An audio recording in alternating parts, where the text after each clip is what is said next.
일본 선교의 현주소와 새로운 전략에 대해서 같이 나누겠습니다. 넘겨주세요. 첫 번째는 일본에 대해서 같이 소개해 드리려고 합니다. 글씨가 좀 작죠? 여러분 나눠주신 그 페이퍼를 잘 따라오시면 좋을 것 같아요. 일본은 이 14시창이라고 너무 우리 잘 아시는데 여기에는 북한도 있고 일본도 있고 이슬람도 있고 파키스탄, 중앙아시아도 있는데 종교의 자유가 보장된 나라예요. 정말 보기 드물게 여러분 잘 아시는 중국도 종교의 자유가 없습니다. 선교사님들이 지금 활동을 못하고 계시잖아요. 중앙아시아도 종교의 자유가 없는데 보기 드물게 종교비자를 내주는 나라예요. 종교비자라는 섹션이 있어서 종교비자를 내주고 또 선진국입니다. 일본이 아직까지는 3대 국력으로는 이제 3대 세계 3위잖아요. 그렇지만 이게 100년 넘게 종교의 자유가 보장됐는데 복음화율이 1%가 안 됩니다. 카톨릭 포함해서 0.8%라고 우리가 보고 있어요. 여러분 한국이 언제 천주교가 전래된지 아세요? 한국이 언제 천주교가 전래됐을까요? 그 전부터 사실 쪽복음이 들어왔지만 정식으로 이승훈 선교사님 들어보셨죠? 중국에서 세례받은 최초의 신부님이 이승훈 신부님. 근데 1784년이에요. 1784년에 천주교가 처음 들어왔고 한국은 언제 개신교가 처음 들어왔을까요? 그 전부터 복음이 들어왔지만 공식적으로는 딱 100년 후에요. 1884년. 1784년에는 천주교가 먼저 들어왔고 한국은 100년 딱 차이 납니다. 1884년 이제 알렌 선교사님, 언더원드 선교사님이 들어온 그 시기, 그때 이제 공식적으로 보고 있습니다. 다음으로 넘겨주시고요. 일본 기독교 선교 역사에서 가장 유명한 사람이 선구자예요. 선구자. 누가 가장 복음을 먼저 전해줬는가? 선구자를 얘기했을 때 바로 프란치스코 사비에르라는 사람이 나옵니다. 프란치스코 사비에르라는 사람 여기 보면은 죄송합니다. 전으로 가주시겠어요? 1549년 이 해가 굉장히 일본한테는 중요한 해예요. 1549년에 프란치스코가 규슈 제일 밑에 가고시마라는 데가 있는데 거기에 오게 됩니다. 그래서 선교가 시작되고요. 이 표를 보면은 1550년 한 3년 정도 사역을 했는데 약 30만 명 정도가 예수를 믿게 됐다라고 거의 인정을 하고 있어요. 그렇지만 화려하게 시작했지만 약 250년에 걸쳐서 이 독고가 막부가 들어오면서 250년에 갇힌 탄압과 박해가 있었습니다. 그래서 이렇게 되다가 1858년 미국과 일본이 힘으로 강제로 미일 수호 통상 조약을 맺었는데요. 그래서 한 30명의 선교사가 들어오고 공식적으로 자유가 인정된 것은 1873년 메이지 유신을 통해서 이 금고령, 기독교를 믿지 말라는 게 해제가 되게 되죠. 그때 처음으로 기독교가 해제됐는데 너무 안타까운 거는 이때가 일본이 이제 그 힘이 굉장히 셌어요. 그래서 일본 안에서 이 힘을 감당할 수가 없어서 어떻게 합니까? 이 아시아 여러 그 나라들로 이렇게 주체할 수 없는 힘을 막 쓰게 되잖아요. 너무 안타까운 역사가 있는데 그래서 기독교가 온전히 잘 복음이 전파되지 못했어요. 자유가 있었음에도 불구하고. 넘겨주시면 이 사람이 바로 프란치스코 사비에르라고 얘기도 하고 하비에르라고도 얘기할 때 똑같은 사람이에요. 똑같은 사람입니다, 여러분. 예수회였어요. 예수회는 천주교의 이제 개혁운동의 한 분파라고 보시면 돼요. 1540년에 이나시오 로일라라는 사람이 창립했는데 그 사람의 제자 중에 한 명이 바로 이 사비에르였어요. 예수회 선교사였고 이 예수회가 교육을 굉장히 강조했고 선교를 굉장히 강조했습니다. 그래서 이때 일본뿐만이 아니라 아프리카, 일본 또 아메리카 지역에 선교를 하러 많이 갔어요. 근데 이 사람이 원래 인도에 가려고 했다가 인도를 통해서 일본으로 복음을 전하러 오게 됩니다. 네, 이 사람이 처음에는 이제 현지화 전략을 써서 복음을 전했는데 이 일본 현지화 전략이란 무엇이냐면은 여기가 이제 힘 있는 사람한테 영주가 있는 나라니까 힘 있는 사람한테 복음을 증거해야 되겠다라고 현지화 전략이었어요. 지배하는 엘리트한테 복음을 먼저 증거해야 되겠다라고 이게 현지화 전략 첫 번째고 두 번째가 불교와는 불교의 이제 일부 그 표현들을 수용하지만 실질적으로 대립합니다. 우리 불교와 달라요. 우리 불교와 다릅니다.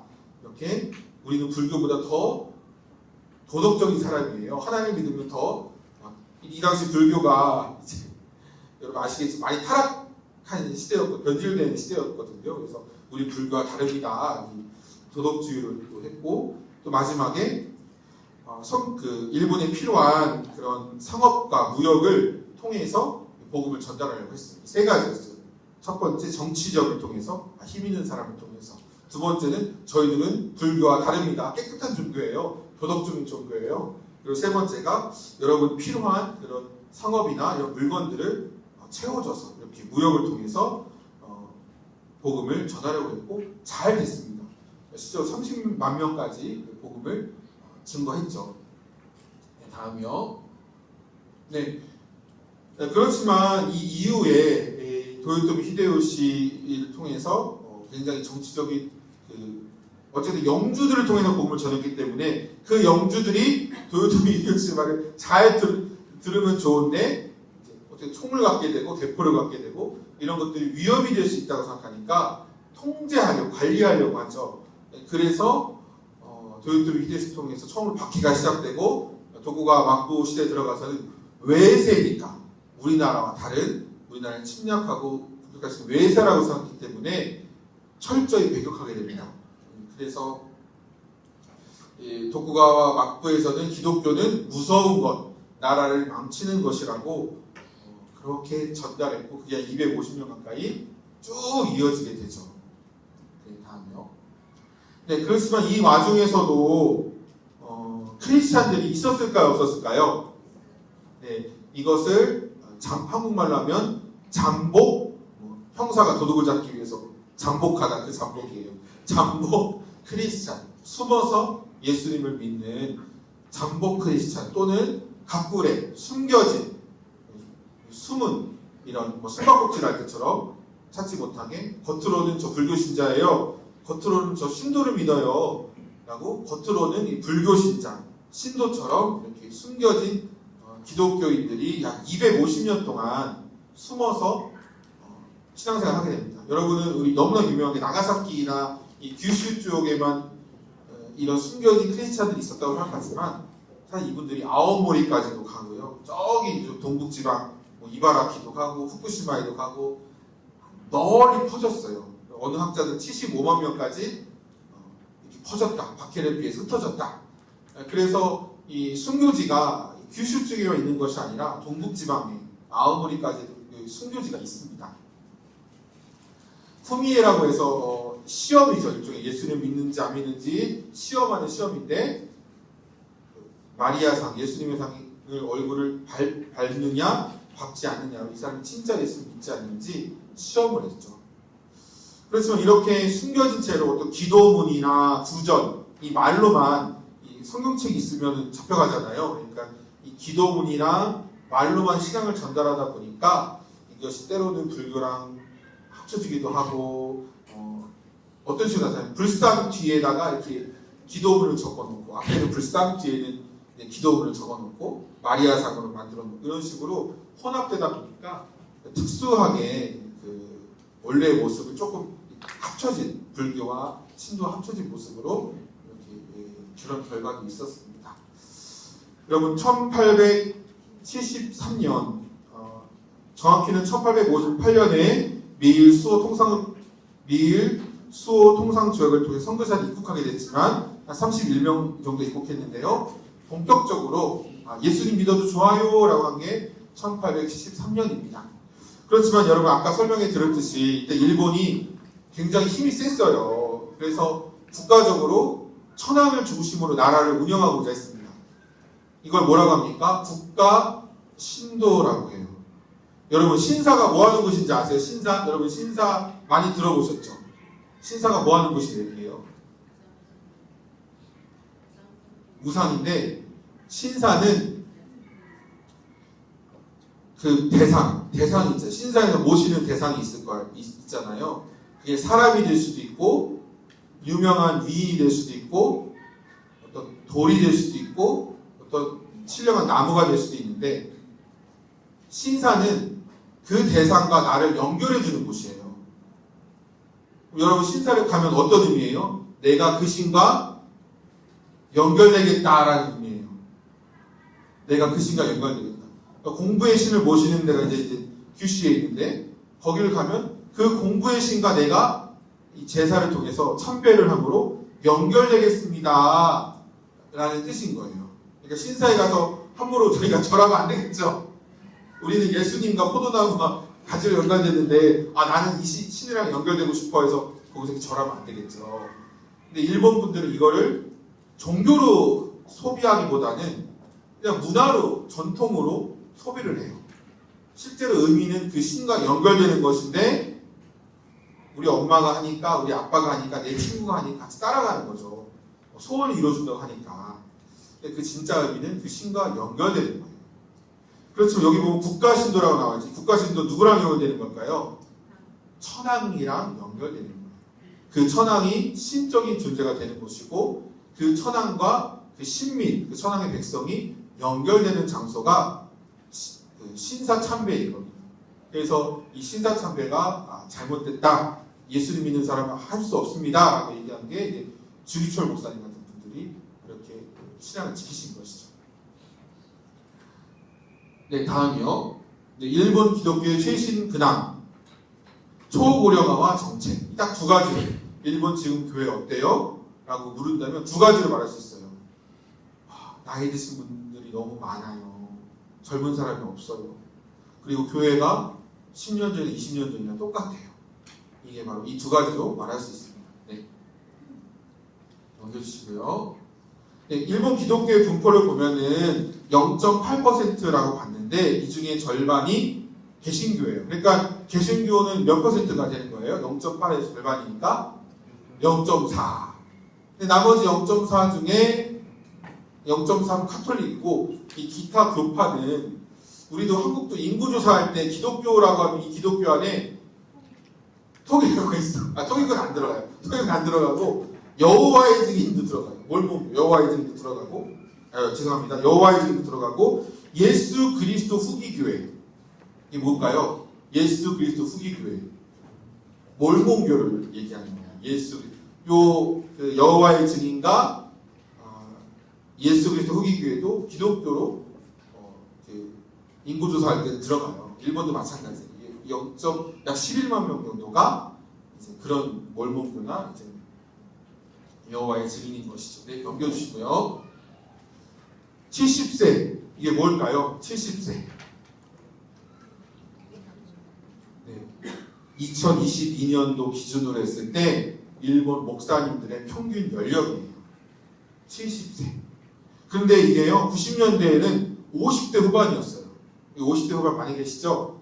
90년대 50대 후반. 그런데 2010년도에는 60대 중반.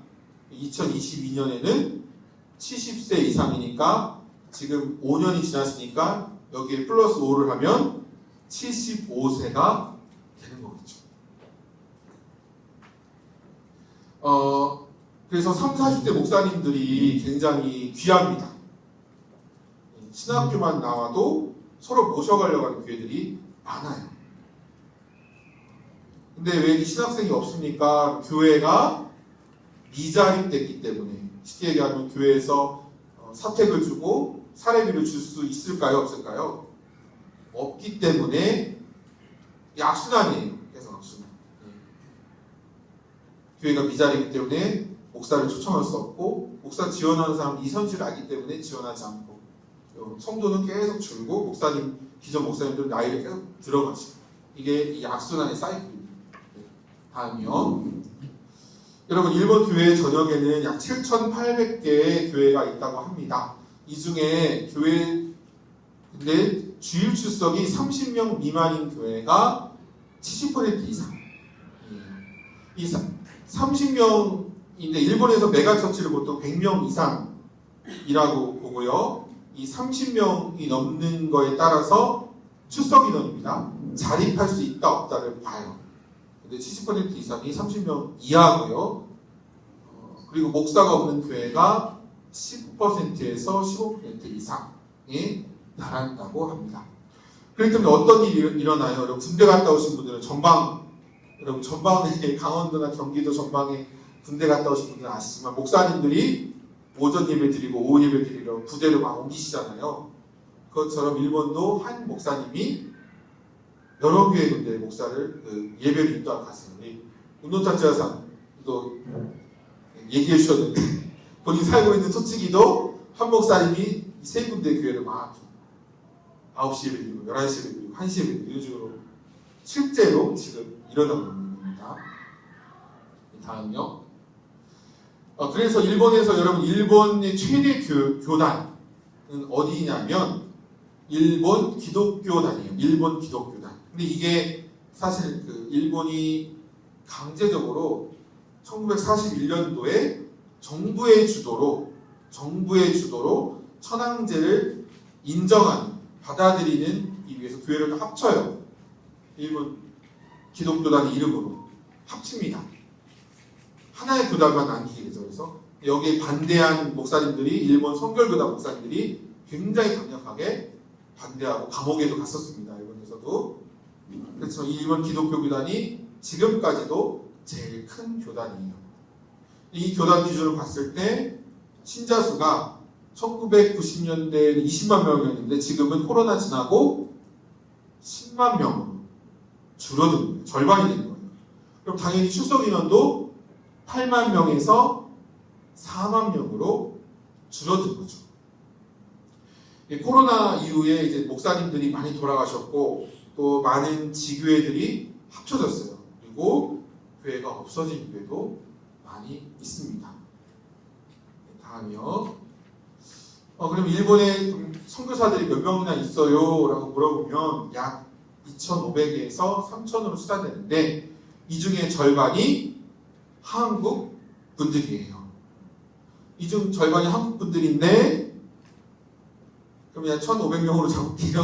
1,500명인데 이 중에 절반이 교회 사역을 합니다. 교회 사역 750명인데 750명에서 순수하게 한인 목회가 아니고 일본 선교를 하는 분들의 비율이 얼마큼 될까요? 한 150명 내외 정도라고 봅니다. 150명 내외. 순수하게 일본 교단에 동맹교단이나 그리스도 교단에 들어가서 사역하시는 분들이 한 150명 정도라고 일본 신학교 졸업하시고 150명 정도로 지금 추산하고 있습니다. 그리고 최근에는 동남아시아 또 중남미계, 특히 브라질이나 일본이랑 연관이 깊죠. 브라질, 페루 이런 중남미에서 많이 선교사님들 일본을 오시고 계시고 넘겨주시고요. 선교사님들 연령 역시 50대에서 60대가 대부분이세요. 점점 평균 연령이 높아지고 있는 추세입니다. 그럼 선교지에는 어떤 어려움이 있을까요? 라고 보면은 넘겨주세요. 주요 사역 형태가 먼저 교회 개척, 절반이 교회 개척, 그리고 20% 정도 비즈니스 사역 하고 계시고, 그 다음에는 국제 선교 네트워크라고 있는데, 이거는 선교사님들이 혼자 사역하는 게 아니에요. 현지 교단, 그 다음에 선교사, 그 다음에 한국에서 파견된 선교단체가 함께 일하는 걸 말해요. 선교사님이 혼자 이제 하는 게 아니라 일본 현지 교단, 그리고 선교사, 그리고 파견 단체가 함께. 예를 들면 미에현 같은 게 미에현의 교회가 많이 없어요. 그런 데에서 이런 케이스가 있어요. 현지 교단, 그다음에 선교 단체, 선교사가 같이 현지 목사님과 함께 교회 개척을 하는 거예요. 이게 네트워크를 활용해서 넘겨주시고요. 근데 일본에 여러분 그 종교 비자가 굉장히 까다로워지고 있어요. 근데 종교 비자만 까다로워진 게 아니에요. 일반 비자 역시 까다로워지고 있습니다. 어떤 말이냐면 예를 들면 영주권 심사를 할 때 기존에 냈던 비용이 지금 10배로 이제 올랐어요. 기존에는 2만 엔, 3만 엔이면 신청 비용이 2만 엔이었는데 지금은 20만 엔을 내야지 신청을 받을 수 있어요. 10배로 올랐어요. 올해. 그 다카이치 사나이 정권 들어오면서 10배로 뛰었어요. 근데 이게 영주권 심사도 까다로워졌죠. 일본에서 30년 이상 연금을 낼 수 있는 직장을 갖고 있어야 돼요. 그리고 사업을 할 때도 그게 5천만 엔이면 됐었는데 지금 그 비용이 훨씬 떠졌죠. 그래서 이 가게를 운영하신 사장님이 비자를 갱신할 때 옛날에는 5천만 원이면 됐는데 지금 비용이 거의 10배 가까이 뛴 거예요. 몇 억이 있어야 비자를 갱신해 주는 거예요. 올해 바뀐 거예요. 그리고 비자 역시 1년 비자 갱신할 때 한 4,000엔 정도면 됐는데 1년 비자 갱신에 3만 엔을 내야 돼요. 한 명. 예를 들면 이제 저랑 이제 저희 가족이 일본에 간다고 예를 들면 얘기해 볼게요. 그러면 예전에는 12,000엔만 있으면 비자를 신청할 수 있었는데 지금은 3만 엔이 3명이면 얼마죠? 9만 엔. 9만 엔이 있어야 1년 비자를 신청할 수 있어요. 이거는 연수에 따라서 비례해요. 3년이면 뭐 4만 엔, 5년이면 5만 엔, 1인당이에요. 1인당. 그러니까 만약에 내가 장기 선교사인데 비자를 이제 5년 비자를 갱신하려고 쳐요. 그러면 3명이니까 얼마죠? 15만 엔. 올해 바뀐 거예요. 올해. 이게 이렇게 비자가 점점 까다로워지고 있다. 강화되고 있다. 그리고 선교사님의 대부분이 대도시권이 집중돼 있어요. 60% 이상이 도쿄, 오사카, 나고야, 후쿠오카 4대 일본 도시잖아요. 도쿄, 오사카, 후쿠오카, 나고야. 일본에서 이 4대 도시 신칸센 이 4대 도시잖아요. 그쪽 중심으로 물론 이해는 됩니다. 여기에 다 학교도 있고 어학교도 있어요. 여기 집중돼 있고요. 선교사들 역시 50대 후반, 60대로 높아지는 추세입니다. 다음이요. 아까 설명드렸는데 그 일본에서는 이 집단주의 성향이 강해요. 일본 분들은 이거를 잘 어떻게 보실지 모르겠어요. 근데 어쨌든 저희 한국인의 시선으로 봤을 때는 그렇게 보여요. 왜냐하면 초등학교 입학할 유치원도 그렇고 옷이 정해져 있어요. 어떤 걸 입어야 되고 어떤 모자를 써야 되고 도시락은 어떻게 준비하세요? 가이드라인이 있어요.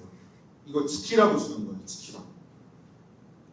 그리고 일본은 란도셀 그리고 들어갈 때 운동화 그다음에 어떤 뭐 스카프 뭐 도시락통이 필요하면 규격이 다 디자인이 정해져 있어요.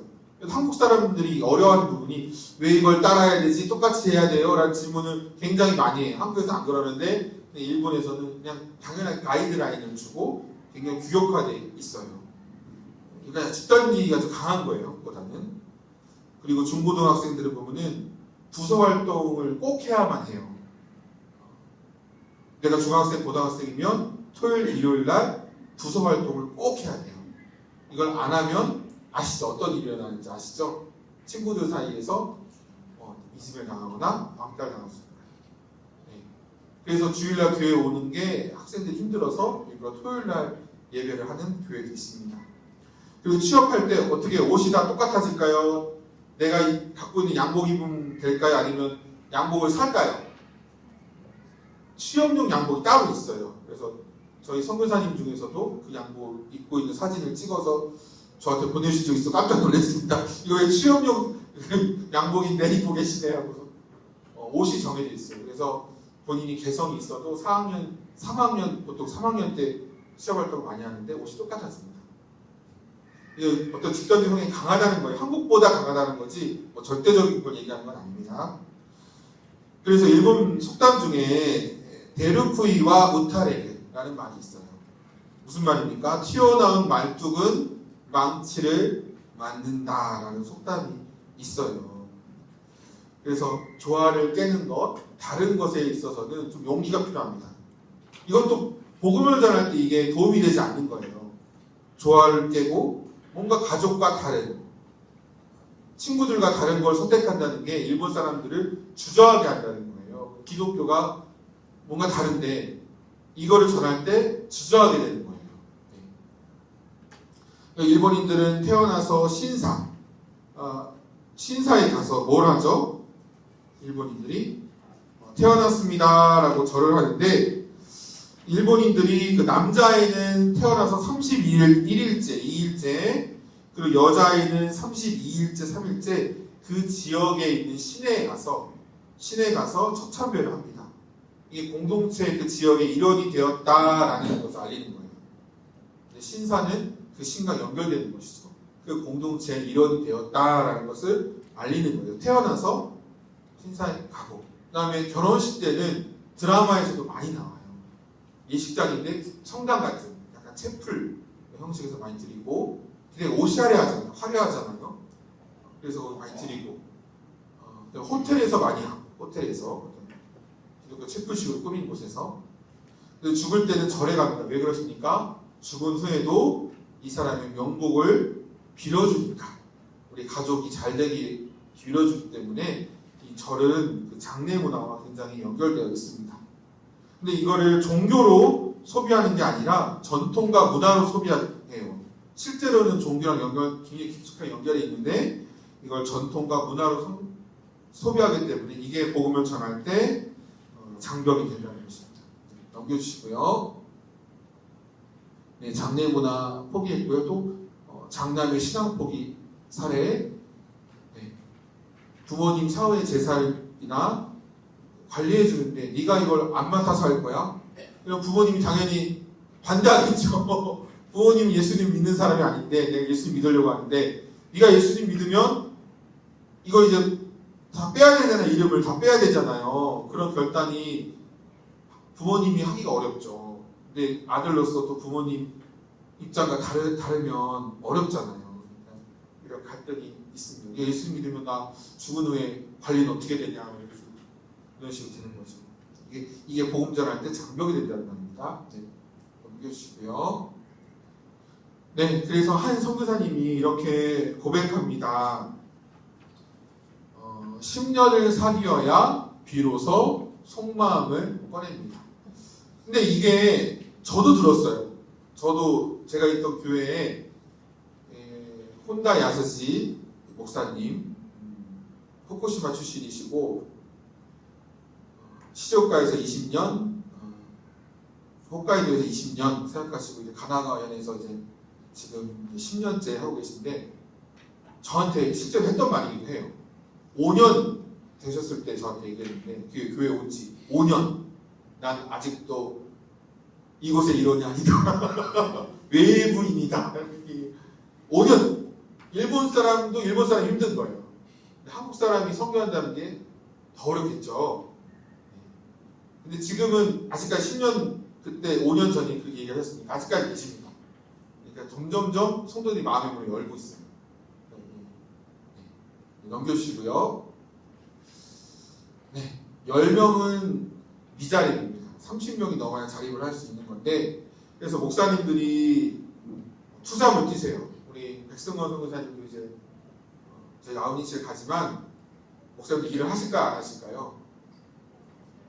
일을 하십니다.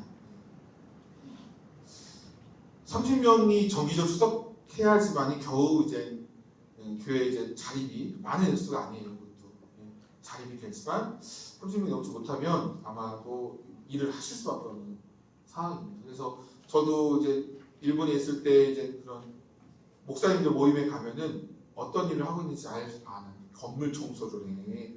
나는 사모님이 어떤 일을 해. 얘기를 많이 하셨던 기억이 납니다. 넘겨주시고요. 그러면 선교 전략은 어떤, 선교 단체들이 어떤 전략을 갖고 선교를 할까요? 넘겨주시면, 생활 밀착형 선교를 많이 하세요.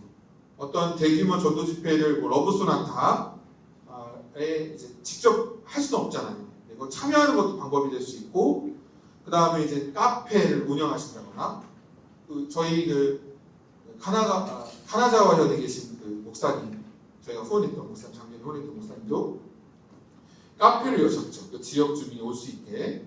미용실 가듯이 올 수 있게 이렇게 카페를 열으셨고, 또 한국어 교실 많이 하세요. 오키나와에 계신 뭐 유조거 선교사님도 그렇고, 그다음에 백승호 선생님도 그렇고, 이 한국어 교실을 운영하고 계십니다. 그래서 여기서 결신자가 예수 믿는 사람이 나왔죠. 그리고 소그룹 하우스 처치, 이거 집을 교회처럼, 그래서 뭐 제이하우스라는 곳 유명하죠. 제이하우스, 그다음에 하우스라는 이름의 교회들이 있어요. 그래서 일본인들이 신뢰를 쌓는 하고, 또 비즈니스 선교는 이제 직장을 구해서 가는 거죠. 뭐 한국어 강사라면 세종학당도 일본 TU가 있어요. 도쿄나 오사카 자주 나오진 않아요. 그렇지만 그런 TU가 있어서 직업을 구해서, 또 선교사님 중에서는 일본 대학에 그 한국어 교실, 한국어 학당이 있는 데가 있거든요. 그런 데서 강사로 일하시는 선교사님 사모님도 계세요. 이렇게 비즈니스 선교로 이렇게 하는 분이 계십니다. 네, 다음이요.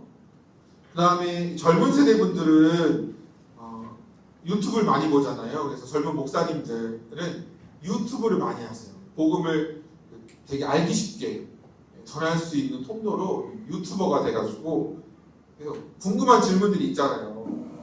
하나님이 뭐야, 말씀이 뭐야, 교회가 뭐야, 이런 식으로 설명해 주는 유튜버 목사님들이 젊은 목사님 중심으로 많이 계세요. 네, 넘겨주시고요. 네, 그래서 그 문화적 변형이 있는데, 교회에서도 어떻게 이제 장례가 일어나잖아요. 그래서 돌아가신 장례가 일어나는데 어떻게 하냐면 1년에 한 번씩 연합 추도 예배를 드립니다. 제가 있었던 교회도 1년에 한 번씩 뭐 쇼텐샤 레하이 해가지고, 그 교회에서 지금까지 50년 된 교회였는데 돌아가신 분들 이름을 다 불러요. 누구누구상, 누구누구상, 누구누구상. 교회가 생긴 때부터 50년 때까지 돌아가셨던 분들 이름을 다 부르고, 또 그때는 이제 예수님을 안 믿는 가족들도 오세요. 왜냐면 자기 엄마 아빠를 기념하는 예배니까 오셔서 같이 예배를 드리기도 하고, 그렇게 연합 예배를 드리는 방법이 있고, 또 하나가 교회가 직접 납골당을 구합니다. 납골당을 구해요. 그래서 일본도 그 연합 공동 묘원이 있어요. 각 지역마다 사립도 있고 공립도 있는데, 사서 무덤 하나를 사서 거기에 이제 납골당처럼, 교회 납골당처럼 하나 이렇게 화장한 후에 넣는 거예요. 하나씩 채워 넣는 거예요. 그런 식으로 교회에서 뭐 1,500만 엔, 2,000만 엔 모아서 납골당을 사죠. 그래서 교회 돌아가신 분들은 거기에 이제, 그래서 1년에 한 번씩 찾아가기도 하고, 아니면 돌아가실 때마다 직접 가서, 저도 이제 가봤는데, 저희도 교회도 교회 납골당이 있어가지고 가서 돌아가실 때마다 이제 들고 가잖아요. 거기 이제 놓아드리고 안치하고, 그 이전에 이제 돌아가셨던 분들의 이름 이렇게 새기고, 그런 장례가 일어날 때마다 그렇게 했었어요. 그 다음에 네트워크 선교가 있는데요. 요즘 한국 선교사가 단독으로 사역하기보다는 현지 목사님과 협력해서 사역하는 경우가 많아요. 그래서 제가 아는 목사님도 이번에 오사카에서 신학교를 졸업하시고, 현지 목사님, 일본에 나이 많으신 목사님과 함께 교회를 같이 하세요. 팀사역, 한국말로 하면 팀사역을 같이 하세요. 그 팀사역 그 다음에는 지금 나이 많으신 목사님의 교회를 물려받거나, 아니면 다른 소개로 가셔서 선교를 하는 거예요. 일본에 무목교회가 많으니까 동역하는 효과가 있고, 그래서 한국 선교사님들이 여기서 신학교를 졸업하셨지만, 그래서 목사님인 분들이 많이 계시지만 일본의 신학교를 한 번 더 들어가는 경우가 많습니다. 그래서 저도 실제로 이제 4년 끝났을 때 일본 신학교에 가면 어떻겠냐라는 제안이 있었고요. 한국에서 서울에 있는 어떤 일본인 사역자님과 제가 얼마 전에 통화를 했는데, 그분도 올해까지 사역을 하시고 일본으로 가세요. 일본에 가셔서 신학교를 다시 가신다는 거예요. 그런 식으로 일본에 다시 신학교를 가셔서 그 교단의 목사로 인정받을 수 있도록 사역할 수 있도록 그렇게 협력해서 하는 선교가 요즘 많이 일어나고 있습니다. 네, 그리고 다음이요. 일본에 가면 어느 교회에 가나 여러분이 꼭 만나는 분들이 계세요. 한국에는 그런 분들이 많이 눈에 띄지는 않는데 일본에 가시면 꼭 그 마음이 아프신 분들, 정신이 약하신 분들이 계십니다. 제가 있는 교회도 있었고 우리 이명규 선교사님 여기 교회도 계시고 있어요. 일본이 근데 OECD 평균보다 많아요. 마음이 아픈 분들을 위한 그런 도움을 주는 그런 병원이나 시설들이 많고 약 400만 명 이상이라고 보고 있습니다. 코로나 이후에 약 17%가 더 늘어났어요. 혼자 있으니까 계속 혼자 있으면 좋은 생각보다는 안 좋은 생각이 많고 힘을 내고 싶어도 낼 수가 없죠. 혼자 힘이 없는데 어디서 나겠어요. 네, 다음이요. 그래서 8050 문제라고 있는데 이거는 80대 부모, 50대 자녀라는 문제예요. 일본에서도 그 취업 빙하기가 있었습니다. 취업 빙하기. 지금 나이로 치면은 40대 후반에서 50대 분들이 직격탄을 맞았어요. 이 취업 빙하기. 버블이 붕괴되고 취업이 굉장히 어려워졌던 알바밖에 못하고 그런 시절이 취업 빙하기 때 8050, 그 50대 지금 50대 분들이 굉장히 힘들었었어요. 일본에서는. 그런 분들이 이제 고독사하는 경우가 많고 우리나라가 따라가고 있죠. 그다음에 청소년 자살이 2024년에 역대 최대치였습니다. 일본이 24년도에 역대 최대치였어요. 한국도 만만치 않아요. 그렇지만 일본이 24년도 역대 최대치였고 여기 구조적인 문제가 있는 거예요. 그리고 신종 중독 현상, 토요코 키즈라고 일본 도쿄의 토호시네마라고 신주쿠의 가부키초 옆에 있는데 저도 여기를 이제 유학 시절에 맨날 왔다 갔다 하는 거리였거든요. 그때는 없었어요. 그때는 있긴 있었는데 굉장히 음지에 찾아가야지 막 찾고 찾아야지 있었어요. 근데 지금은 길을 지나다닐 수가 없습니다. 옥구보 병원이 있는데 그 주위로 다 가부키초일 때 지나갈 수가 없어요. 네, 이런 상황에 많이 좀 상황이 안 좋아지고 있다. 이렇게 보시면 좋을 것 같습니다. 네. 넘겨주시고요. 네, 그래서 일본 선교는 여러분 단기 승부가 아닌 마라톤입니다. 현지 파송한 어느 목사님이 한 고백인데 여러분 육상에도 종목이 있잖아요. 100m 목적이 어떻습니까? 빨리 달려야 돼. 마치 몽골 분들처럼 좀 앞과 뒤가 똑같고 싫은 소리 불평불만 앞에서 다 얘기하고 안녕 이렇게 쿨하게 떠날 수 있는 그런 문화력이 있어요. 앞에서 다 얘기하거든요. 몽골 같은 경우는 빨리 결정해요. 그렇죠. 일본은 단거리 승부가 아닙니다. 그래서 빨리 달려야 되는 경기가 아니고 똑같은 육상인데 똑같은 성교인데 빨리 10초 안에 승부를 봐야 되는 그런 종목이 아니에요. 마라톤과 같아요.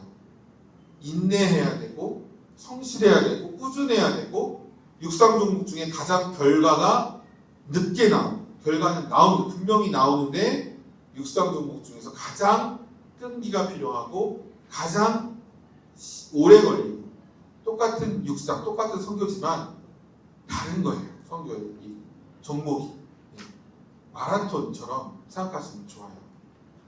그래야지 이 성교를 지속할 수 있습니다. 일본 선교사님들, 일본 현지 목사님 물어보면 일본 선교에 뭐가 더 필요합니까? 예, 인내하는 사람입니다. 이렇게 대답하세요. 이렇게 단기 승부가 아닌 마라톤입니다. 네, 넘겨주시고요. 네, 그래서 결론을 얘기하면 우리는 연결고리인데요. 우리 에베소서 4장 16절 말씀을 같이 나눠드린 그 6페이지에 마지막 페이지에 있습니다. 같이 한번 읽어볼까요? 연결고리 밑에 에베소서 4장 16절 시작. 그리스도로부터 온 몸이 각 마디를 통해 함께 연결되고 결합됩니다. 각 지체가 맡은 분량대로 기능하는 가운데 그 몸을 자라게 하며 사랑 가운데 스스로 세워갑니다. 에베소서 4장 16절 말씀입니다. 첫 번째 뭐가 나옵니까? 각 지체가 나와요. 일본 각 지체. 근데 어떤 지체냐면 여러분 동네에서 흔히 볼 수 있는 아이들이에요. 제가 이제 동네 아이들을 교회에 오게 많이 했던 방법이 뭐냐면 저희 지우가 그때 이제 1살이었 2살이었는데 유모차를 끌고 한 바퀴를 돕니다. 유모차를 끌고 동네 한 바퀴를 돌아요. 지우는 몰라요. 그럼 동네 애들이 어떻게 하는 줄 아십니까? 와 귀엽다 하면 다 몰려들어요. 그러면서 너 언제 이렇게 와, 우리 교회 오픈했으니까 교회 문 항상 열려 있으니까 놀러 와 해가지고 주일학교가 이제 애들 연결된 거예요. 동네 애들. 그리고 일본에서 여러분 만날 수 있는 또 외국인들 의외로 많이 만납니다. 저도 인도네시아 분을 만났고 페루 아이들도 만났고 동네 아이들을 많이 만날 수 있고요. 외국인들을 만날 수 있습니다. 근데 귀한 존재예요. 하나님 일본 교회를 귀한 존재고 또 일본에 고령화가 많다 보니까 몸이 불편하신 분들을 많이 만날 수 있습니다. 누군가 교회를 청소해야 되고 누군가 예배 자리를 지켜야 되고 누군가 설거지를 해야 되고 근데 이분들이 안 하던 분들이 아니거든요. 그걸 다 평생 해왔던 분들인데 그걸 이어갈 사람이 없는 거예요. 그래서 65세만 돼도 청춘, 굉장히 젊은 거예요. 이제 막 시작할 수 있는 겁니다. 그리고 실제 같이 선교회 갔던 동기 목사님도 은퇴하시고 65세부터 지금까지 선교를 하고 있습니다. 65세부터 할 수 있는 게 일본 시니어 희망이고 또 몸이 불편하신 장애우분들이 저희 교회에 있었습니다. 휠체어를 1층에서 예배당인 2층까지 옮겨드리는 사역을 했었어요. 몸이 불편하신 분들 만날 수 있고요. 외국인분들 만날 수 있고요. 치매 어르신도 있었고요. 장애우도 있었습니다. 그리고 마음이 아픈 싱글 성도분도 있었어요. 구청에서 관리해요. 몸이 아프신 분들은 일정 기간 동안 방문해서 구청에서 찾아갑니다. 약을 잘 먹고 있는지 병원을 잘 다니고 있는지 확인해요. 저희 교회도 있었어요. 마음이 아프신 성도분들 장애우도 있었고 이분들이 소중하게 여겨져야 합니다. 두 번째요. 서로 연결되고 결합된다. 오늘 말씀 보면은 서로 연결되고 결합되는데 어떻게 결합됐을까요? 저희 교회에서는 수요일은 남성들이 모여서 같이 성경 공부하고 기도하는 날이었고 목요일은 여성분들이 모여서 같이 기도하고 성경 공부하고 밥 먹고 청소하는 그러니까 수요일은 남자들의 모임, 목요일은 여자들의 모임 이렇게 했었어요. 근데 인천에 있는 한 교회는 이렇게 모이고 있어요.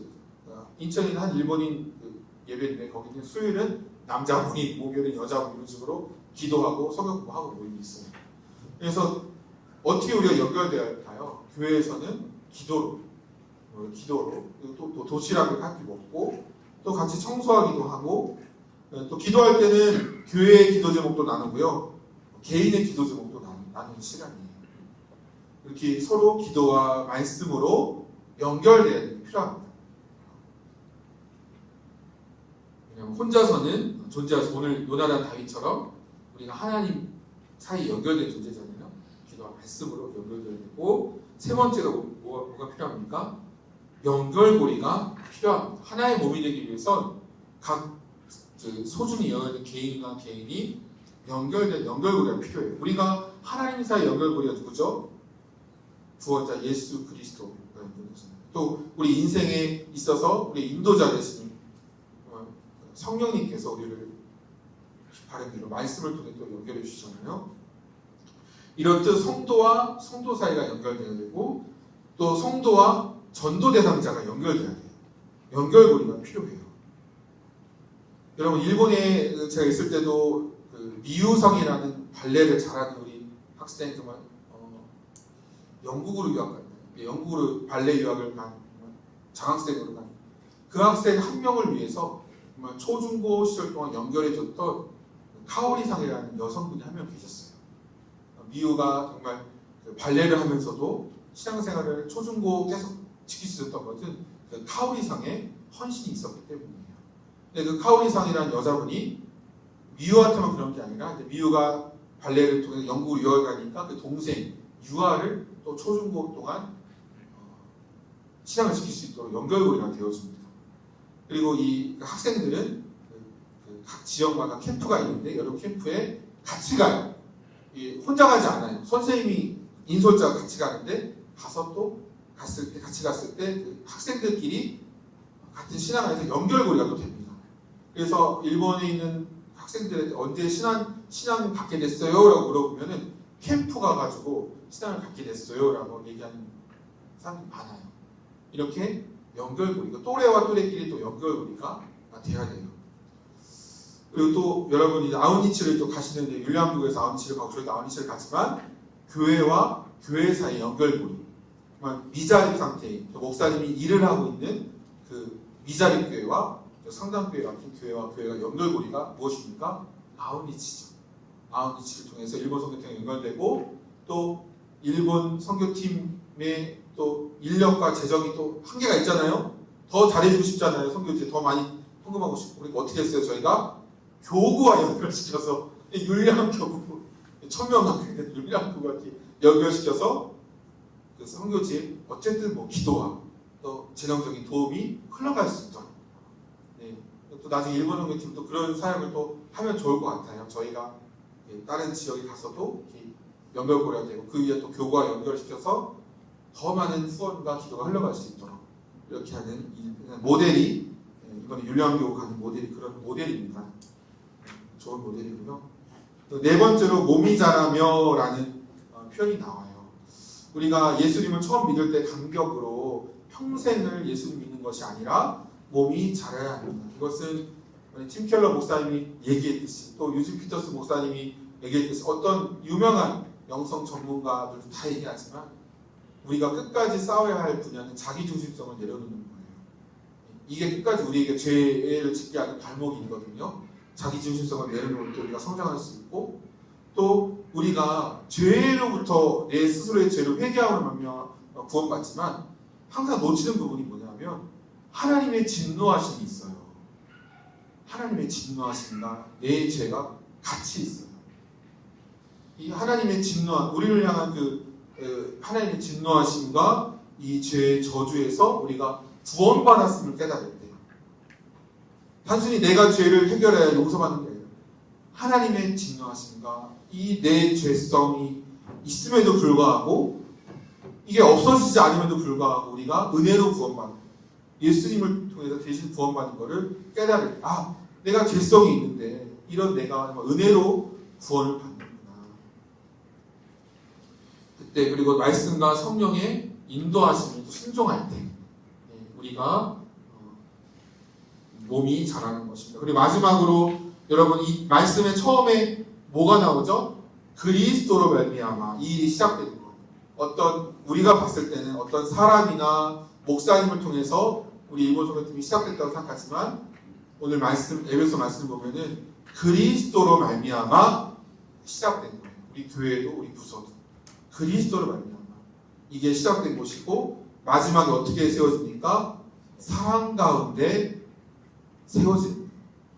시작하신 이가 예수님이시고 사랑 가운데 스스로 세워지는 바로 이 선교사역과 교회는 그리스도로 말미암아 사랑 가운데 세워진다. 사실 이 연결고리란 말은 일본의 목사님 고다이라 목사님이라는 분의 말이에요. 이거 빌려와서 여러분께 소개시켜 드리는 건데 정말 그리스도로 말미암아 그리스도에 의해 사랑으로 세워진다. 그런 교회가 연결고리. 그래서 우리가 단기 선교를 가는 것도 연결고리 역할을 하러 가는 것이고 우리가 전도 대상자를 만나는 것도 내가 예수님을 연결시켜주는 사도 바울의 표현을 빌리면 중매인, 정말 중매인 예수님과 연결하는 중매인 그 역할이 우리 모두의 역할이 되었으면 좋겠습니다. 일본 교회를 위해 기도해 주시고 일본 교회를 위해 협력해 주시는 우리 일본 선교팀 되기 원합니다. 여러분 감사합니다.